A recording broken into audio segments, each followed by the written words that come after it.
ऐसे 505 external confirmation meaning क्या है? Audit evidence obtained as a direct written response to the auditor from a third party, ठीक है, जिसको कंफर्मिंग पार्टी भी कहते हैं, इन पेपर फॉर्म और बाय इलेक्ट्रॉनिक और अदर मीडियम। टू टाइप्स का होता है, पॉजिटिव होता है, नेगेटिव होता है, ठीक है। तो पॉजिटिव में क्या होता है? A request that confirming party respond directly to the auditor indicating whether the confirming party agrees और disagrees with the information in the request और प्रोवाइडिंग द रिक्वेस्टेड इन्फॉर्मेशन। या तो वो डिसएग्री एग्री कर दे जो इन्फॉर्मेशन मांगी है उसके लिए, या तो वो इन्फॉर्मेशन दे दे चुपचाप, ठीक है। फिर है नेगेटिव। नेगेटिव क्या है? Request that confirming party respond directly to the auditor only if the confirming party disagrees with the information provided in the request, ठीक है।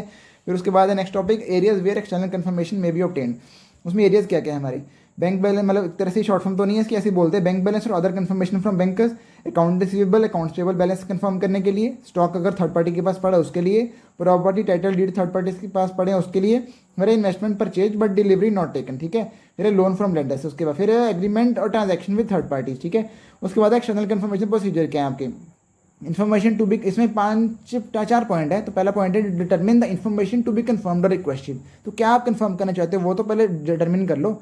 फिर है रिगार्डिंग अकाउंट बैलेंस, एलिमेंट और टर्म्स ऑफ एग्रीमेंट और contracts और transaction, ठीक है।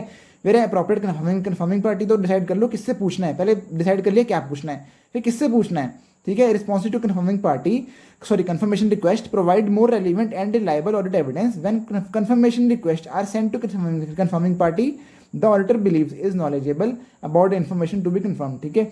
Where DCR नहीं, sorry designing the confirmation request, पहले आपने डिसाइड किया पूछना क्या है, फिर किससे पूछना है वो डिसाइड किया, फिर कैसे पूछोगे वो आपने कंफर्मेशन पूरी डिजाइन करनी है। It also includes determining that request are properly addressed and contain return information for responses to be send directly to the auditor, ठीक है। फैक्टर्स टू बी कंसिडर्ड क्या है इसके अंदर कंफर्मेशन रिक्वेस्ट के लिए? इसमें शॉर्ट फॉर्म है पीएम कालरा। पी से है हमारा prior experience on the audit of similar engagement, auditor को पहले से कोई है जानकारी इसके बारे में। एम से है हमारा मैनेजमेंट ऑथराइजेशन और encouragement to confirming party to respond to auditor, ठीक है। तो एम हो गई। फिर सी से है हमारा मेथड ऑफ कम्युनिकेशन, कैसे कम्युनिकेट करोगे, रिटर्न होगा मतलब ओरल होगा, कैसे होगा। फिर ए से है हमारा ability of confirming party to provide और कंफर्म द रिक्वेस्टेड इन्फॉर्मेशन। फिर है एल से है हमारा लेआउट एंड प्रेजेंटेशन, कैसे पूछोगे आप, किस तरीके से भेजोगे, अच्छे से भेजोगे या गंदे तरीके से। फिर ए से है एजर्शन बीइंग एड्रेस्ड, किस रीजन को कंफर्म करने के लिए पूछ रहे हो। फिर आर से है स्पेसिफिक आइडेंटिफाइड रोमन, ठीक है। फिर ये हो गया हमारा पीएम कालरा हो गया। ए अच्छा 3 ए है इसके अंदर, शायद नहीं 2 ही हैं, ठीक है, हो गया हमारा कवर। उसके बाद है सेंडिंग करो, सारा कुछ हो गया। पहले आपने डिसाइड किया पूछना क्या है, फिर किससे पूछना है, फिर आपने कैसे पूछना है, फिर भेज दो, सब कुछ तो हो गया। इंक्लूडिंग फॉलोअप रिक्वेस्ट भेज दो, मतलब sending the request including follow up request when applicable to the confirming party, ठीक है। मतलब अगर फॉलोअप रिक्वेस्ट भेजने की एप्लीकेबिलिटी है तो वो भी भेज दो साथ में थोड़ी देर बाद, ठीक है। फिर है ऑडिट प्रोसीजर इन स्पेशल सर्कमस्टांस, ये तो जनरल हो गया, जैसे हमने पढ़ा था उसके अंदर मोटी वाला था ना, मोटी MOTI वो था ऐसे 501 के अंदर, तो यहाँ पे है 505 के अंदर जनरल प्रोसीजर ये हमने पढ़ लिए 4, ठीक है। फिर है स्पेशल सर्कमस्टेंस के मैनेजमेंट मना कर देती है ऑडिटर को सेंड करने के लिए। इंक्वायर पूछो भाई मैनेजमेंट क्या दिक्कत है, इंक्वायर करो। एंड एविडेंस लो, क्यों मना कर रहे हो भाई, एविडेंस लो, वैलिडिटी और रीजनेबलनेस के साथ बताओ हमें, ठीक है। सेकंड है इवैल्यूएट करो इम्प्लीकेशन, अगर रिफ्यूजल कर रही है उसका इम्प्लीकेशन क्या है, हमारे ऊपर क्या फर्क पड़ रहा है on the assessment of ROMM, ठीक है। फिर है including the risk of fraud and on the anti of other procedure, ठीक है। फिर है perform alternative audit procedure design to obtain relevant and level audit evidence, ठीक है। अल्टरनेट प्रोसीजर लगाओ, यहाँ पे ऑल्टरनेट प्रोसीजर है, वहाँ पे था नहीं, हाँ सिर्फ सॉरी आप ही है, मैं कंफ्यूज ऐसे हो रहा था। एक्चुअली एडिशनल भी आता है, कहीं पे एडिशनल भी आता है, यहाँ ऑल्टरनेटिव आता है, ऑल्टरनेटिव को बोलता हूँ मैं आप, ठीक है। ऑल्टरनेटिव ऑडिट प्रोसीजर आप हो गया, ठीक है। इंप्लीकेशन देख लिया, इंक्वायर कर लिया। फिर है मैनेजमेंट रिफ्यूजल अनरीजनेबल लग रहा है, लग नहीं रहा मैनेजमेंट सही रीजन से मना कर रही है, या तो ऑडिटर ऑब्टेन नहीं कर पा रहा ऑल्टरनेटिव प्रोसीजर लगा के भी, तो क्या करेगा भाई, पापा को बताओ कम्युनिकेशन में DCWG in accordance with SAT 260। फिर या तो second point implication for audit देख लो, ऑडिट के ऊपर क्या इंप्लीकेशन है, या थर्ड है कि इफेक्ट ऑन ऑडिटर्स ओपिनियन पे इफेक्ट देख लो। और क्या करोगे, कम्युनिकेट कर दिया पापा को, इंप्लीकेशन देख ली, इंप्लीकेशन के बाद आपने इफेक्ट ऑन ऑडिटर ओपिनियन देख लिया। फिर नेक्स्ट टॉपिक क्या आता है इसके अंदर, वह results of external confirmation procedure, ठीक है। आपने एक्सटर्नल कंफर्मेशन लगा लिया, उसके रिजल्ट आ गए, तो अपने रिजल्ट में क्या क्या हो सकता है। फैक्टर अपने ऐसा हो सकता है कि पहला तो कि factors rising doubt over reliability, आपको रिलायबिलिटी पे डाउट आ रहा है, तो क्या करो एविडेंस लो, फिर से और एविडेंस लो। फिर है डाउट को रिजॉल्व करने के लिए, फिर है response to request is not reliable, response पे रिक्वेस्ट मतलब रिस्पॉन्स रिलायबल ही नहीं है, उसका एंटी पे इफेक्ट देखो, ठीक है। मतलब अदर प्रोसीजर के ऊपर उसका इफेक्ट देखो क्या इफेक्ट आएगा। मेरे कंफर्मिंग पार्टी रिस्पॉन्ड नहीं कर रही भाई, इग्नोर। ऑल्टरनेट प्रोसीजर लगाओ यहाँ पे, ठीक है। फिर है confirmation, no confirmation obtain when auditor determines that response, यार ऑडिटर कह रहे हैं भाई मुझे रिस्पॉन्स चाहिए, इसके बिना मैं कुछ कर ही नहीं सकता, ऑल्टरनेट प्रोसीजर में लगा ही नहीं सकता, बिकॉज उससे एविडेंस नहीं मिलेगा, मुझे इसी से कंफर्मेशन चाहिए। तो दे ही नहीं दे रहे, कंफर्मेशन दी नहीं उसने, तो उसका फैक्ट देख लो ऑडिटर ओपिनियन के ऐसे 705 जो एक तरह से एज पर 705, ठीक है।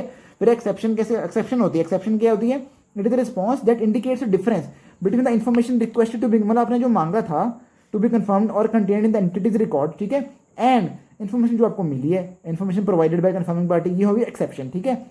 इन्वेस्टिगेट करो टू डिटरमिन वेदर और not they are indicative of misstatement, because exception से पता चल सकता है आपको कहीं कुछ ज़्यादा गड़बड़ तो नहीं चल रही, भाई ये कुछ और कह रहे हैं वो कुछ और कह रहे हैं, तो हो सकता है मिसस्टेटमेंट हो कोई बड़ी वाली।